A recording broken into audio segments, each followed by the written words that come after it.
ओम भुवा वावस्थातोऽपि वा यस्मैकाक्षं स बाह्याभ्यन्तरः शुचिः।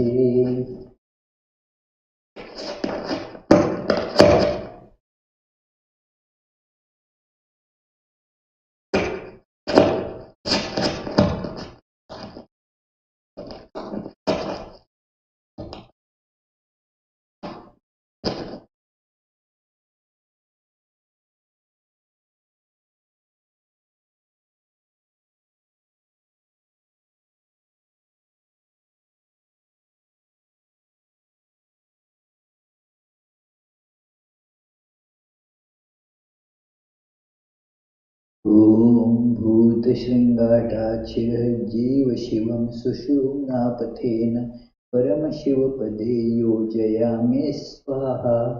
ॐ यं लिङ्गशरीरं शोषय स्वाहा। ॐ रं सङ्कोचशरीरं दह स्वाहा। ॐ परमशिवं सुषुम्नापथेन मूलशृङ्गाटमुल्लसोल्लसज्वल सोऽहं हंसः स्वाहा।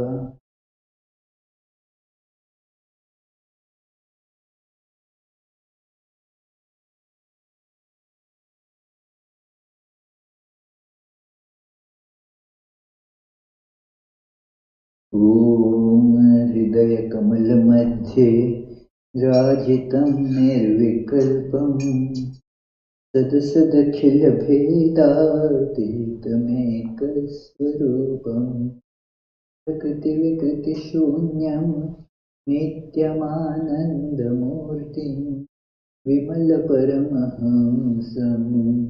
रामकृष्णं निरुपममतिसूक्ष्मं निष्प्रपञ्चं निरीहं गगनसदृशमीशं सर्वभूताधिवासं त्रिगुणरहितसच्चित् ब्रह्मरूपं वरेण्यं विमलपरमहंसं रामकृष्णं भजामि। वितरितुमवतीर्णं ज्ञानभक्ति प्रशान्ति प्रणयगलितचित्तं जीवदुःखासहिष्णुं धृतसहजसमाधिं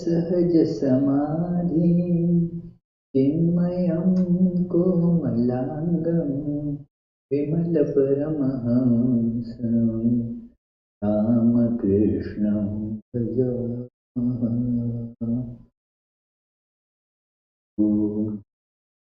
पद्मासनं दद्यात् सहस्रारच्युतामृतैः पाद्यं चरणयोर्दद्यात् मनस्त्वर्घ्यं निवेदयेत्। दीनामृतिं स्नानीयं तेन च स्मृतम् आकाशतत्त्वं वस्त्रं स्यात् स्यात् गन्धतत्त्वकम् चित्तं प्रकल्पयेत् पुष्पं धूपं प्राणान् प्रकल्पयेत् तेजस्तत्त्वं च दीपार्थं नैवेद्यं स्यात् सुधाम्बुधिः अनाहतध्वनिर्घण्टा वायुतत्त्वं च चामरं सहस्रारं भवेच्छत्रं शब्दतत्त्वं च गीतकम् नृत्यमेन्द्रियकर्माणि चाञ्चल्यं मनसस्तथा सुमेखलां पद्ममालां पुष्पं नानाविधं तथा अमायाद्यै भावपुष्पैः अर्चयेद् भावगोचरम् अमायम् अनहङ्कारम् अरागम् अमदं तथा अमोहकम् अदम्भं च अद्वेषाक्षोभकौ तथा अमात्सर्यम् अलोभं च दशपुष्पं विदुर्बुधाः हिंसा परमं पुष्पं पुष्पमेन्द्रियनिग्रह दया पुष्पं क्षमा पुष्पं ज्ञानपुष्पं च पञ्चमम् इति पञ्चदशैर्भावपुष्पैः सम्पूजयेत् शिवम्।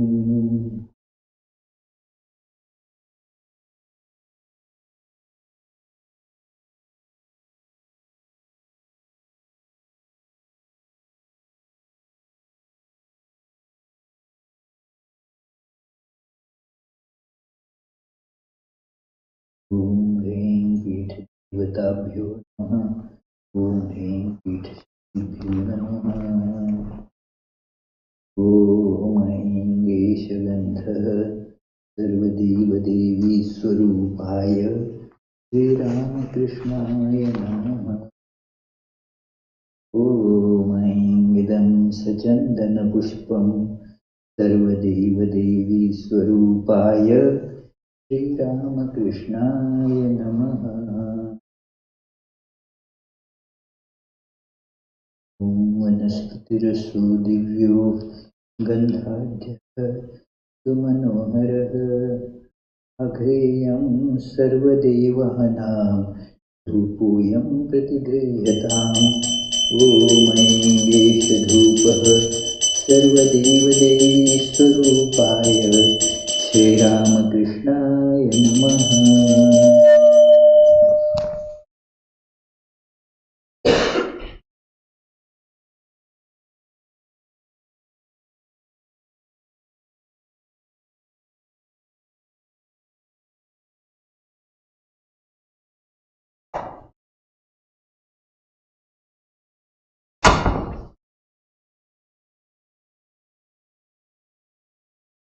सुपाशो महाभो सर्वस्तिमिरापः सबाह्याभ्यन्तरः ज्योतिदीपोऽयं प्रतिगृह्यताम्। ॐ ऐं एषदीपः सर्वदेवदेवी स्वरूपाय श्रीरामकृष्णाय नमः।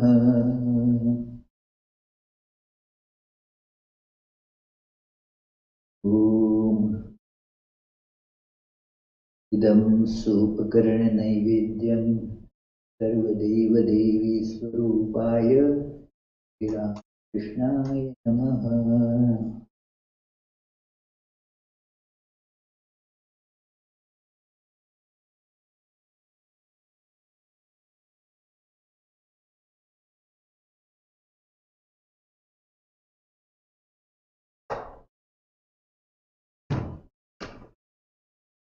ॐ ऐं केशसचन्दनपुष्पाञ्जलिः सर्वदेवदेवी स्वरूपाय श्रीरामकृष्णाय नमः।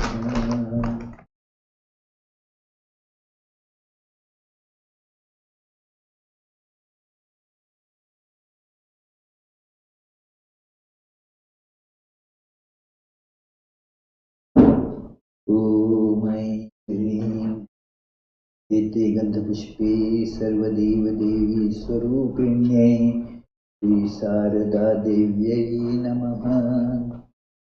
ॐ एते गन्धपुष्पे श्रीमद्विवेकानन्दाय नमः। ॐ ऐं केशसचन्दन पुष्पगुल्बपत्राञ्जलिः सर्वदेवदेवी स्वरूपाय श्रीरामकृष्णाय नमः। ॐ ऐं ह्रीं ईश सचन्दनपुष्पाञ्जलिः पुष्पपत्राञ्जलिः सर्वदेवदेवी स्वरूपिण्यै श्रीशारदादेव्यै नमः। ॐ एष सचन्दनपुष्पगुल्बपत्राञ्जलिः श्रीमद्विवेकानन्दाय नमः। ॐ ऐं देशसचन्दन पुष्पगुल्बपत्राञ्जलिः तुलसीपत्राञ्जलिः साङ्गाय सावरणाय सशक्तिकाय सपार्षदाय सर्वदेवदेवी स्वरूपाय श्रीरामकृष्णाय नमः।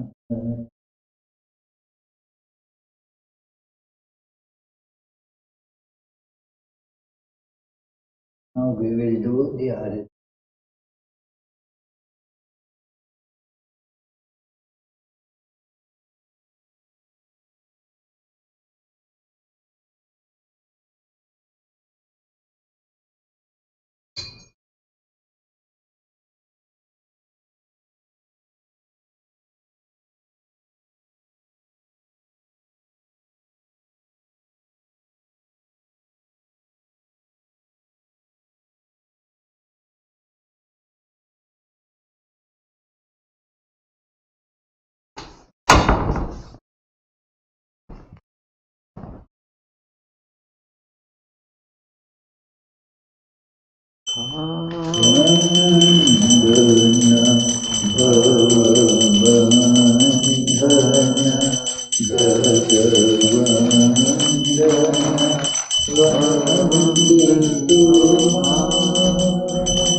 प्रेमार्पणं समदर्शन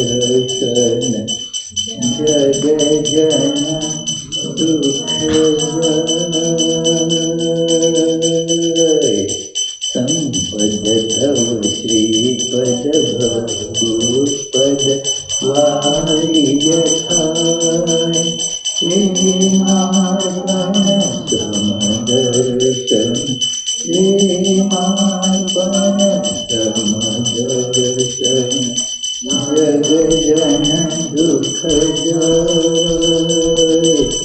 नमो नमो प्रभु वाक्यमनादित नमो नमो प्रभु वाक्यमनादित मनोवच नहीं काधार प्रभु मनोवच नहीं काधार ज्योतिर ज्योति उदर सिकंदर ज्योतिर ज्योति उदर सिकंदर तुमितम भंजनहार प्रभु तुमितम भंजनहार रंग रंग भंग बाजे अंग संग मृदंग रंग रंग भंग बाजे अंग संग मृदंग गायत्री छंद भगत वृंद आरती तुम्हार गायत्री छंद भगत वृंद आरती तुम्हार जय जय आरती तुम्हार हर हर आरती तुम्हार शिव शिव आरती तुम्हार अंजन भव बंधन जगवंदन वंदे तुम्हारे जय श्री गुरु महाराज जी की जय।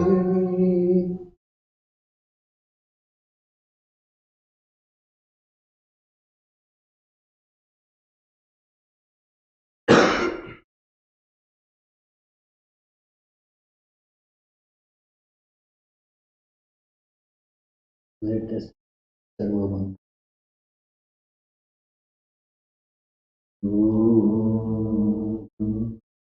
सर्वमंगलमांगल्ये शिवे सर्वार्थसाधिके शरण्ये त्र्यंबके गौरी नारायणी नमोस्तुते। सृष्टि विनाशानां शक्तिभूते सनातनी गुणाश्रये गुणमये नारायणी नमो शरणागत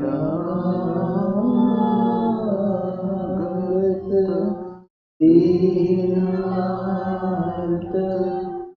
परित्राण परायण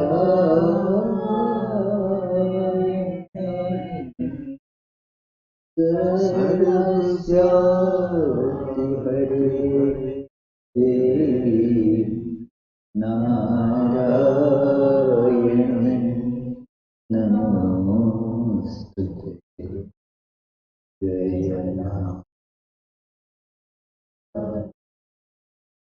नमोस्तुते। जय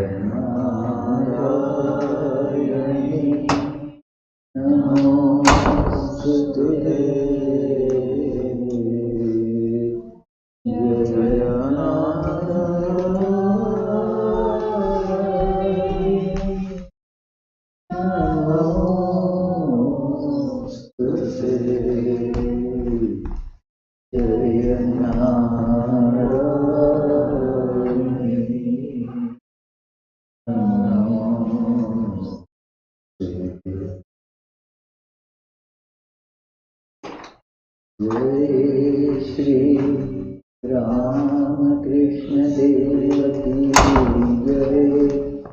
जय श्री शारदा देवी की जय। जय श्री स्वामी विवेकानंद की जय।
So let us begin our today's discussion with the usual prayers, Lord. Bhagavad Gita.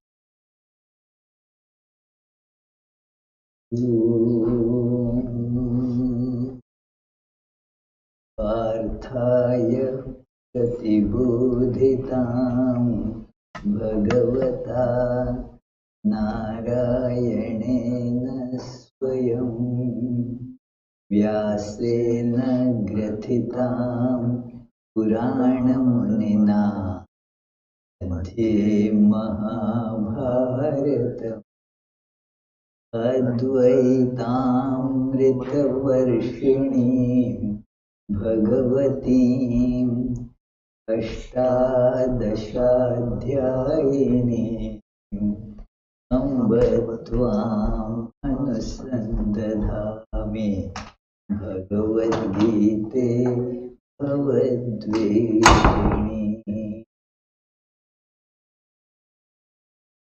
वन्दे वंशीधरम् कृष्णम् मयमानमुखाम्बुजम् पीताम्बरधरम्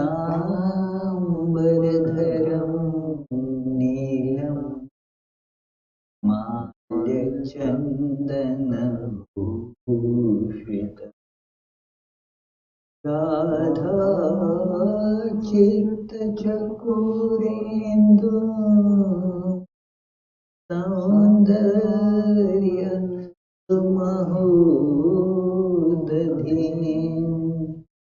परात् परतरं देवं Brahmanand कृपानिधि।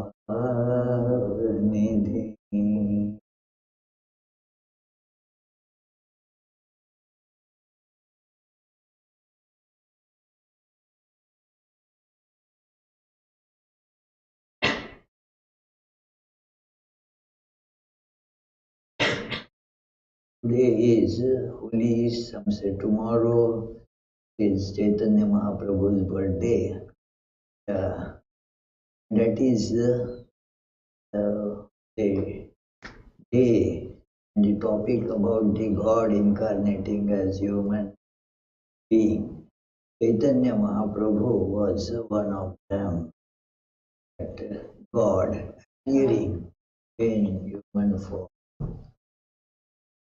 That is one of the very special features of Bhagavad Gita.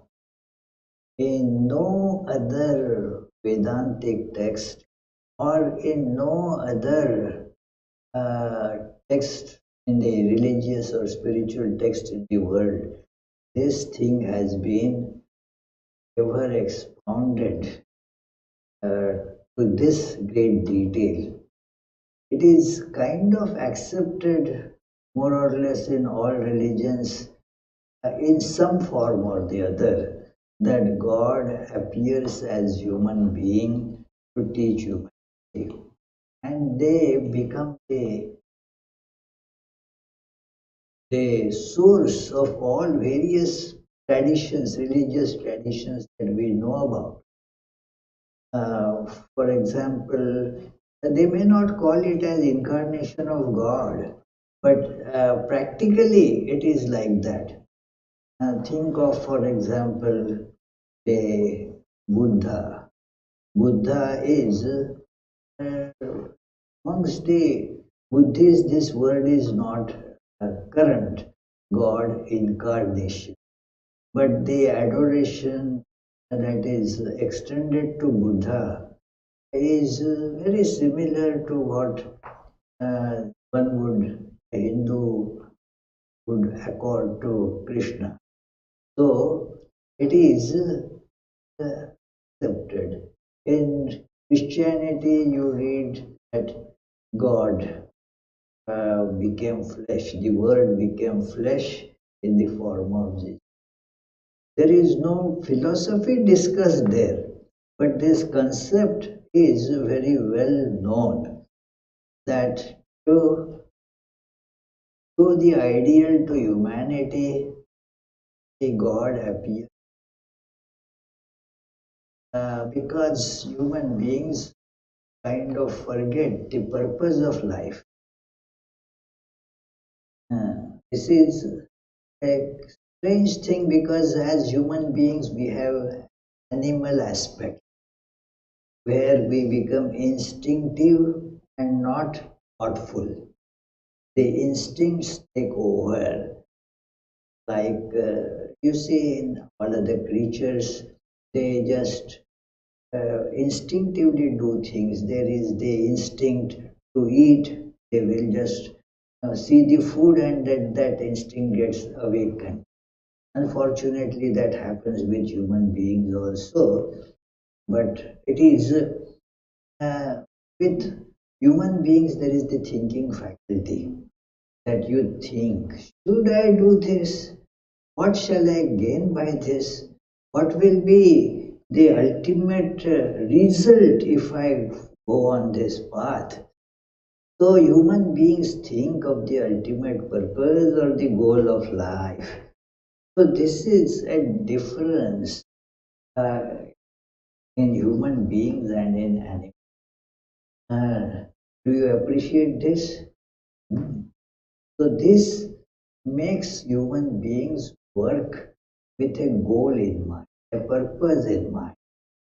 And because of the overbearance of the animal in us, we forget the purpose of life. And we also, like animals, think that these instinctive drags and fulfilling them through getting more and more money and such things is the purpose of life. And thus we suffer. When we see that that is the purpose of life, then the result is suffering. We get tied down by all those things that we say, this is mine, and then that becomes our bondage. And we strive for more and more bondages unknowingly, thinking that that bondage will is not a bondage. We consider it to be remover of bondage. That is bondage, but we think that it will remove the bondage. And thus we become gradually covered by a heap of bondages all around us, tied in every single way, finds oneself that there is the fear, there is the death, and there is the various unfulfilled drags and the irritation that comes from it, the tendency to keep on blaming others become bigger and bigger. Although everybody understands that that is not right, but still we cannot control it. We are bound to push the blame on others. And that doesn't help us, isn't it? Pushing the blame on others, you cannot correct others. What is the result? Think about it. If I say that you are responsible for all this, and it is your fault, can I correct that person? Uh, And since I don't think it as my fault, I do not go to correct myself either. So the problem goes on getting further aggravated. And in this situation, therefore, God comes to rescue, but in human form. Because otherwise, God is a very ethereal, uh, he's the subtle idea that we cannot even think of. Very abstract, God, and no clear idea emerges. So, to make those things concrete and useful, the God has to assume human form, and all the religions get built around that. If you see this in the historical context, you will really appreciate that all great religions in the world, it is when I go to schools, I ask this question. Look, what Christianity is, uh, who started? The answer is obvious. So, Jesus. Before Jesus, you don't have much of Christianity. Of course, these days, the understanding of the kids and the interest in it has become so faded that even in the Catholic school, they can't answer this. So I'm doubtful about that. It is at La Salle Academy. There is now it's a Catholic school. All the kids are supposed to at least know that much. But who started Christianity? Who is the founder of Christianity? I thought the answer would be very spontaneous. Very everybody will say this. Nobody. Then I asked, who? Uh, who started? I really don't know. Maybe Jesus Christ. Maybe it is.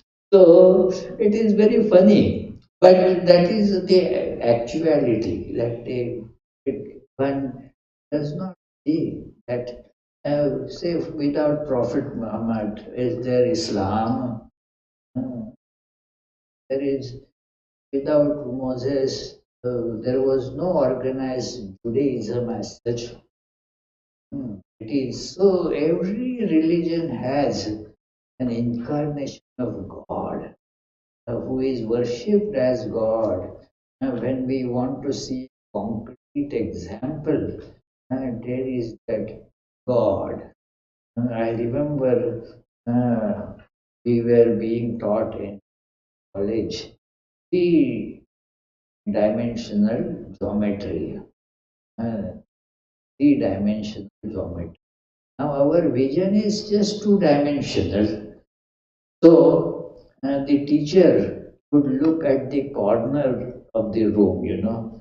So here you can see the three dimensions, the lateral two dimensions and the vertical look. It is going like that. So what that makes the thing interesting because the concept becomes now uh, visual, appreciable, understandable. Doesn't remain just a abstract theoretical something.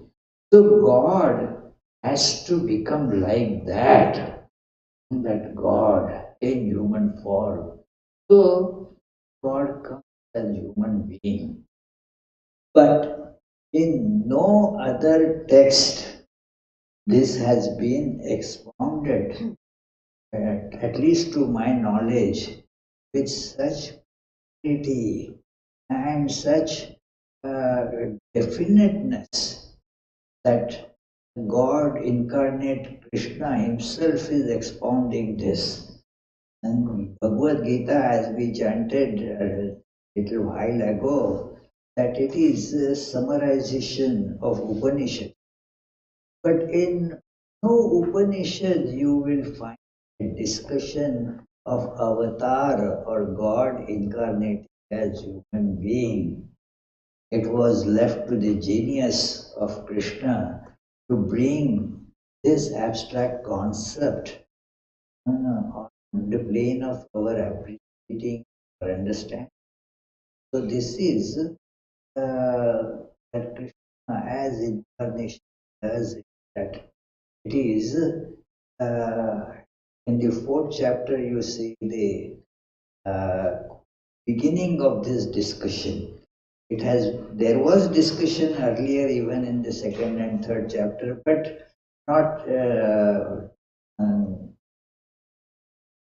definitely as the incarnation of God.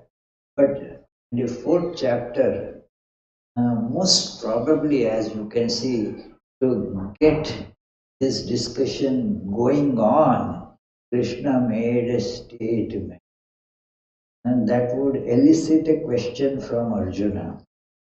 The fourth chapter begins with a statement that naturally, hey, what are you talking? So that you get a chance to explain. And the question has to be elicited. So it is the question Sri Krishna makes a statement. The yoga in the uh, chapters like second chapter, third chapter, the yoga was being discussed. And Krishna tells there that it is, not the first time I am telling it. I had done it before. Imam vivasvati yogam proktavanaham avyayam vivasvan manave praha manurikshvakave bravit. That long ago I had told this yoga to Vivaswan, one of the firstborns with this universe. So I had told this to Vivaswan, and then from Vivaswan, the lineage continued. Vivaswan told it to Manu, and Manu told it to Ikshwaku. Ikshwaku is the, that clan begins from Ikshwaku, where Rama was born. So Rama was in the lineage of this Ikshwaku. So that is how Krishna says it continued. But what happens? Things need to be reset, things deteriorate.